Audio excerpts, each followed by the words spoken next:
the work has to do with versatility. Hey, the work has to do with versatility. Hi guys, welcome back to my YouTube channel. It's your favorite YouTuber here again. Okay, thank you guys for always coming back to watch my video. I love you all. To my new subscribers, you're welcome to the channel. And if you're not subscribed to my channel, you're coming to this place, you're coming to this channel for the very first time, and you're seeing this pretty face for the very first time, please hit that subscription button. You're very welcome to the family. Welcome to the family. Welcome.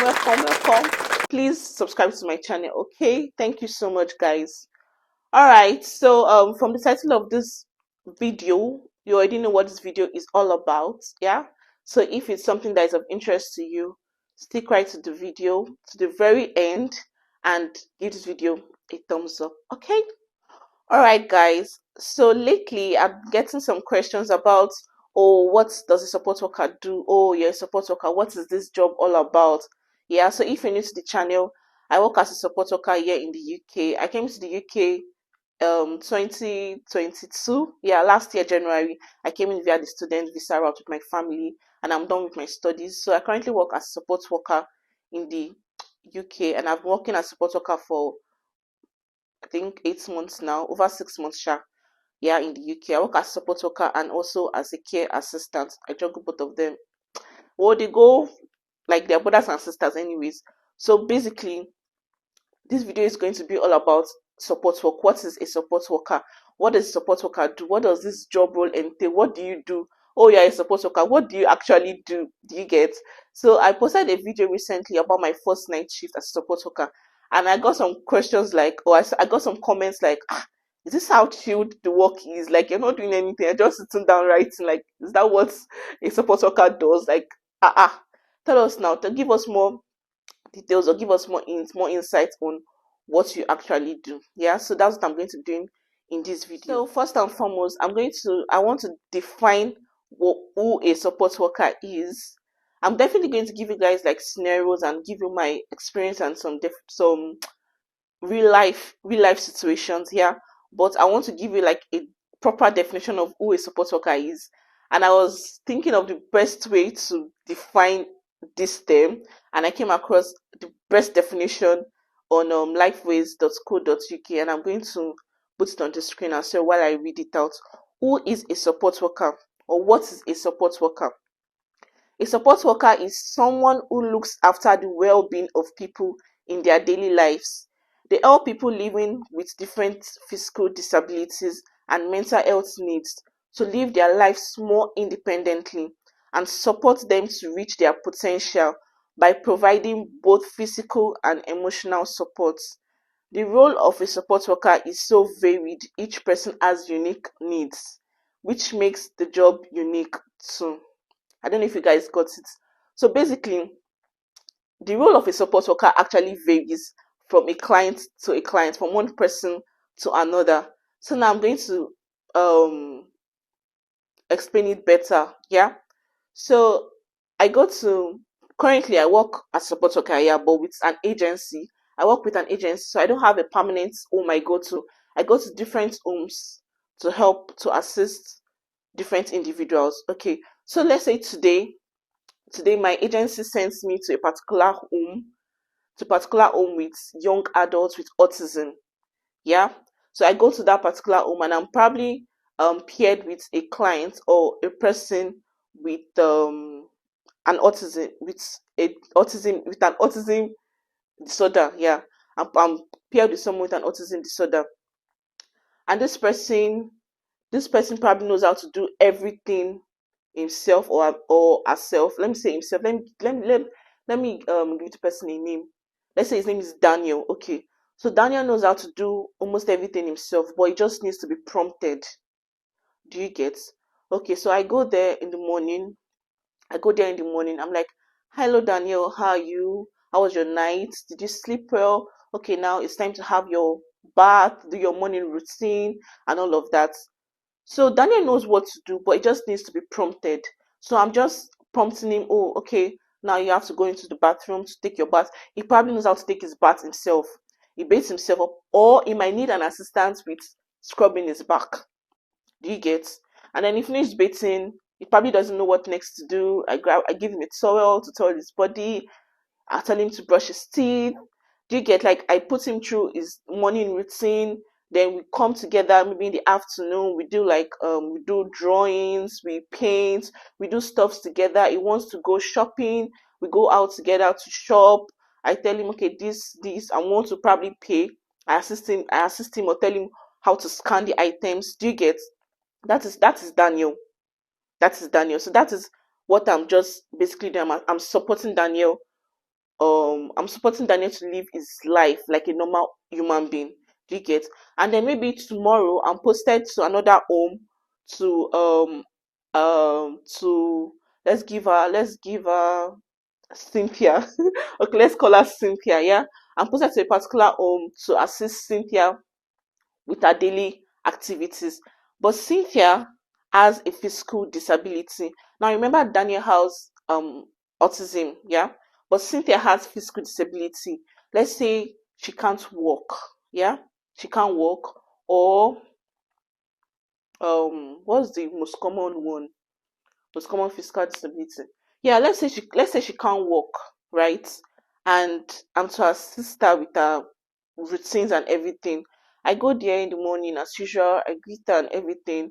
Obviously she can't walk, so I have to help her. I have to assist her with all her what's it called?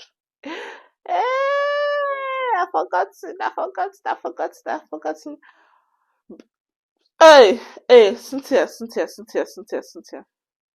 I'm trying to remember there's a thing we call it, but let's say walking aids. Yeah, let's say, yeah, I'm to assist her to grab our walking aids. Maybe she's using a walking stick, or let's say she's using a wheelchair, or she uses like a stroller. Yeah, to move.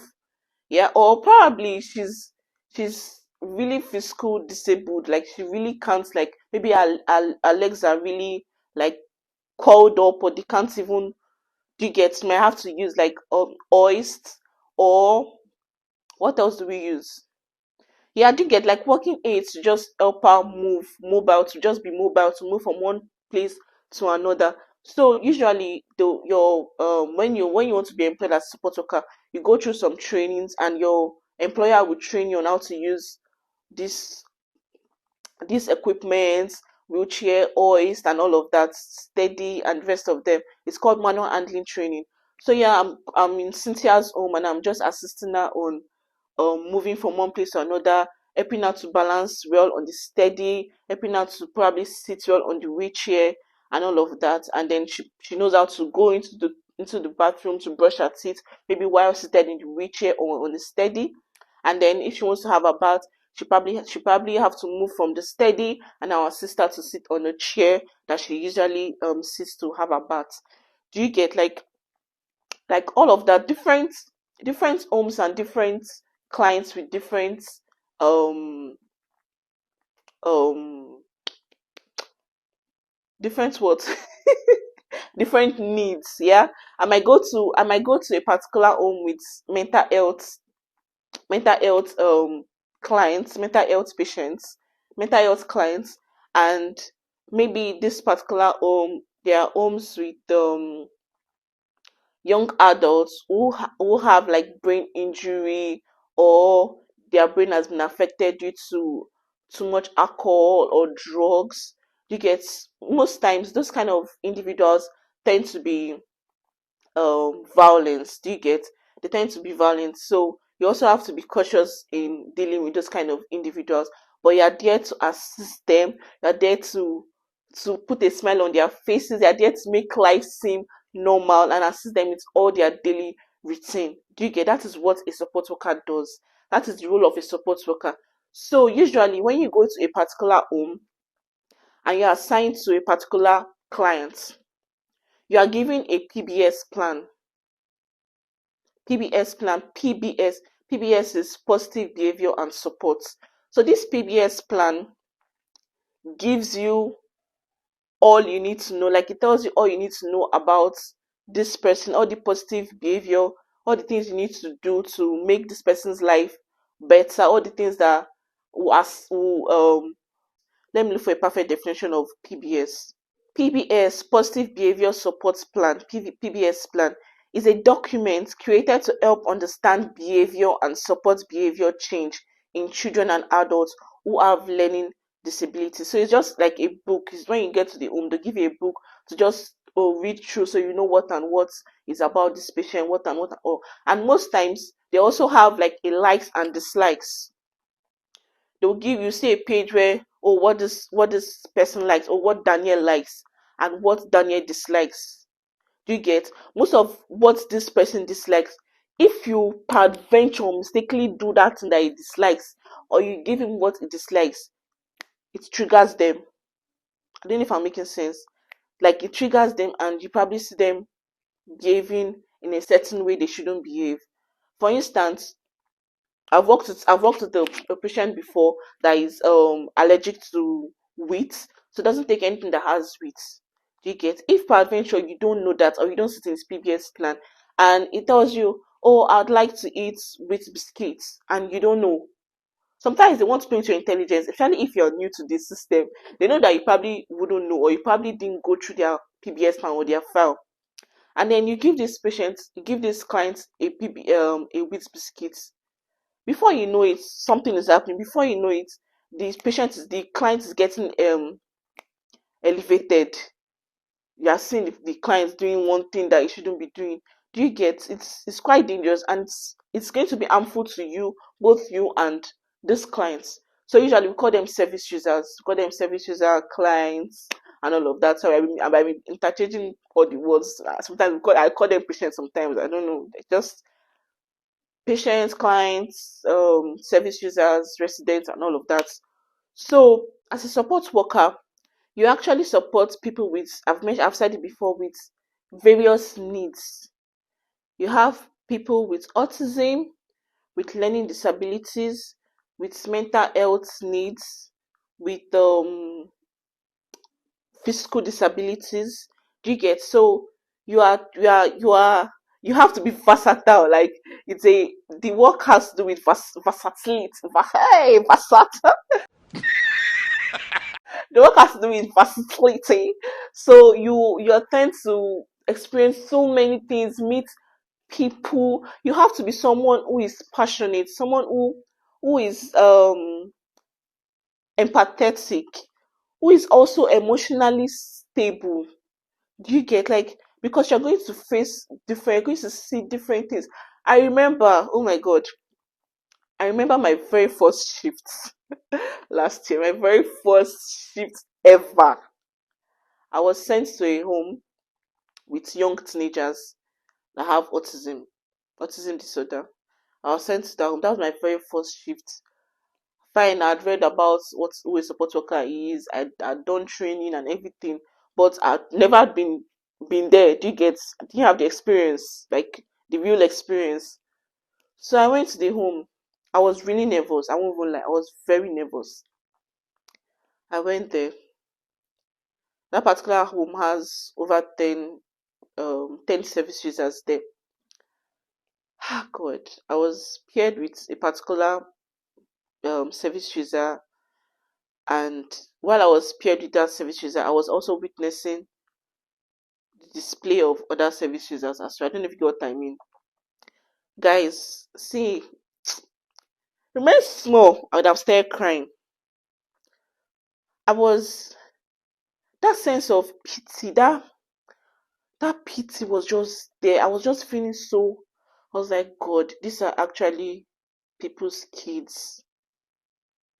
Like, these are actually people's kids.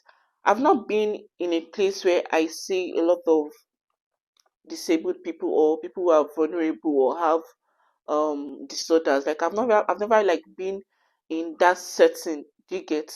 So I was just seeing a lot of teenagers like displaying. I'm like, God.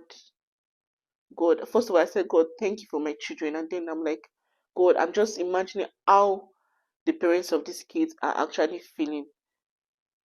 It's not okay. It can be really emotional, guys. It can be really emotional. I was just feeling really bad, but that is life. You don't make them. You don't make them you don't make them feel different. Do you get? You don't make them feel different. That is our work. You make them feel like every other human being. Make them feel feel like, yes, I am like you. I am you. There's nothing different between me and you. Do you get? That's who a support worker is. And yeah, I love my job. I'm enjoying my job. It's a sweet one. Trust me, it's a very sweet one. I also want to read out what lifeways.co.uk said, what they listed out as the roles and responsibilities of a support worker.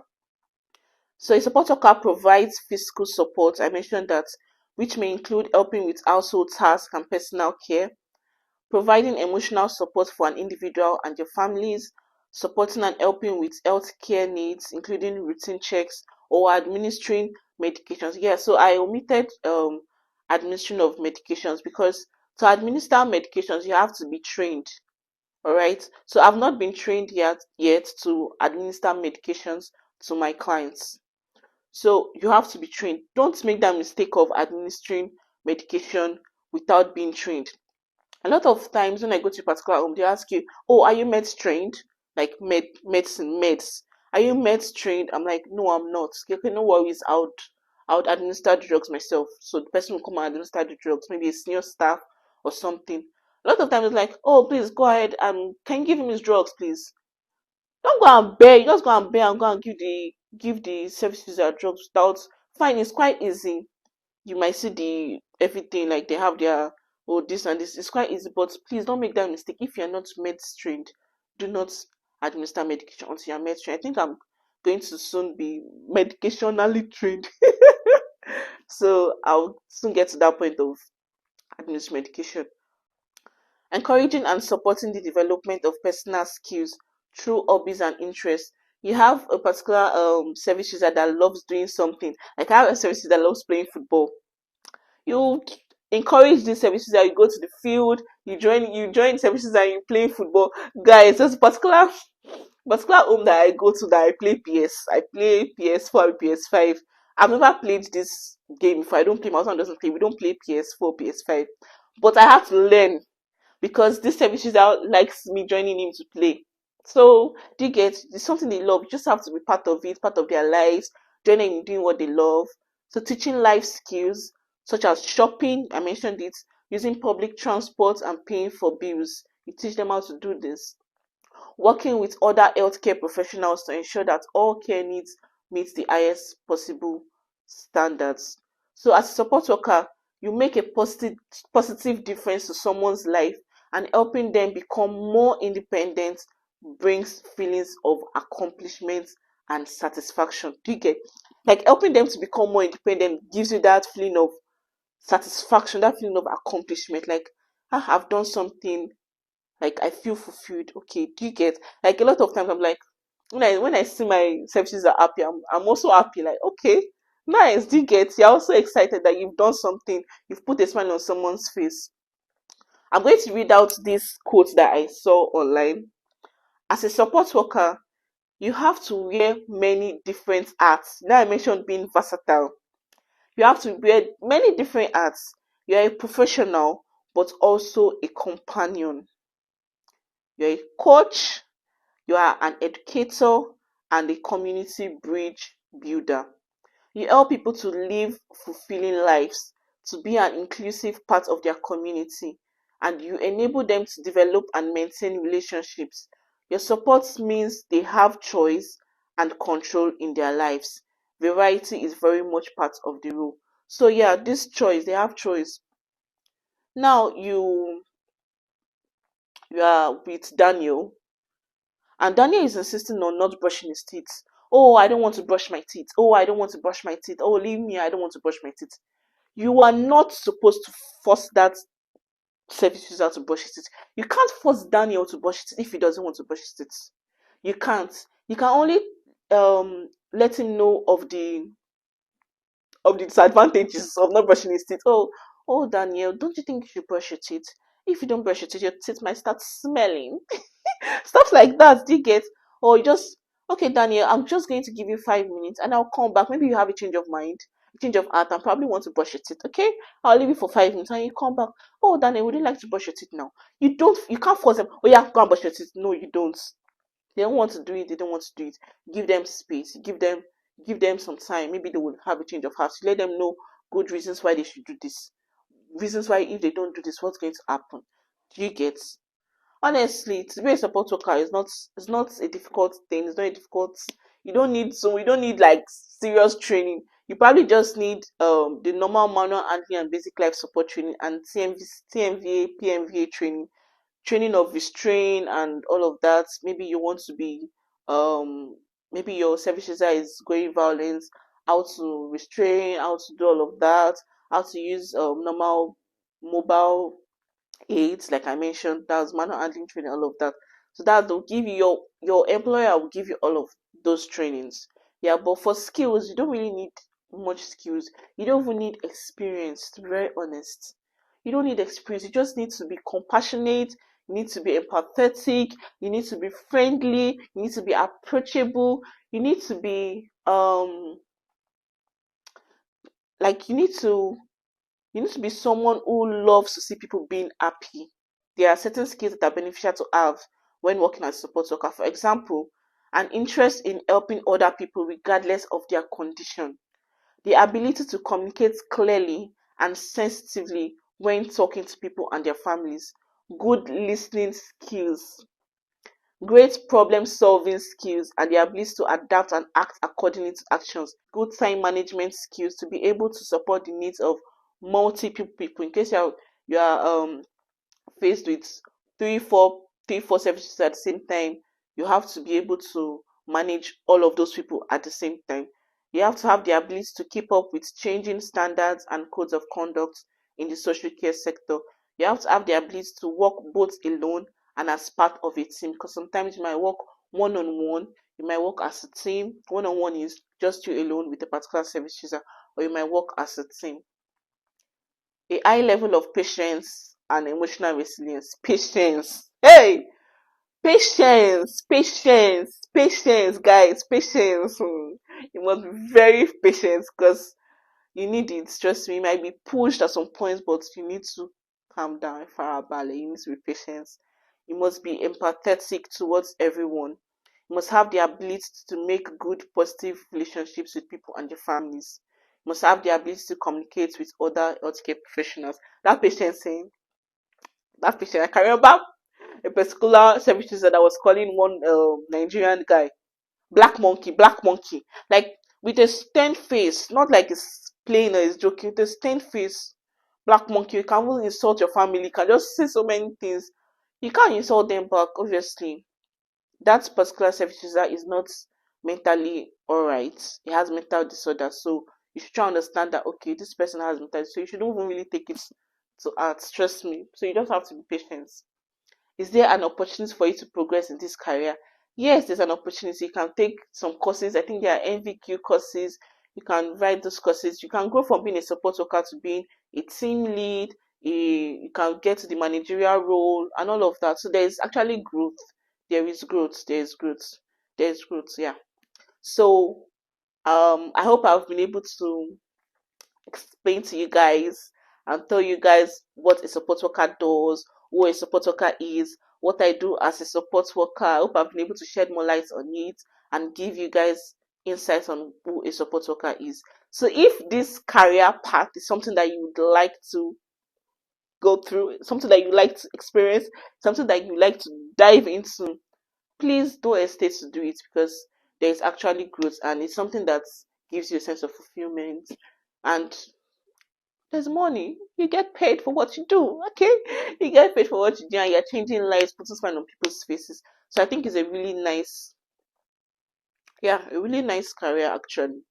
It's quite similar to what you do as a carer, but being a carer or care assistant is a little bit different.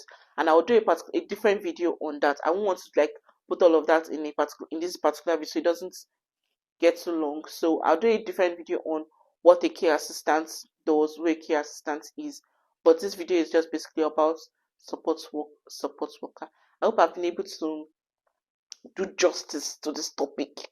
If I did, give this video a thumbs up, share to your friends, and subscribe to my channel if you haven't. I'll see you guys in my next one. Bye.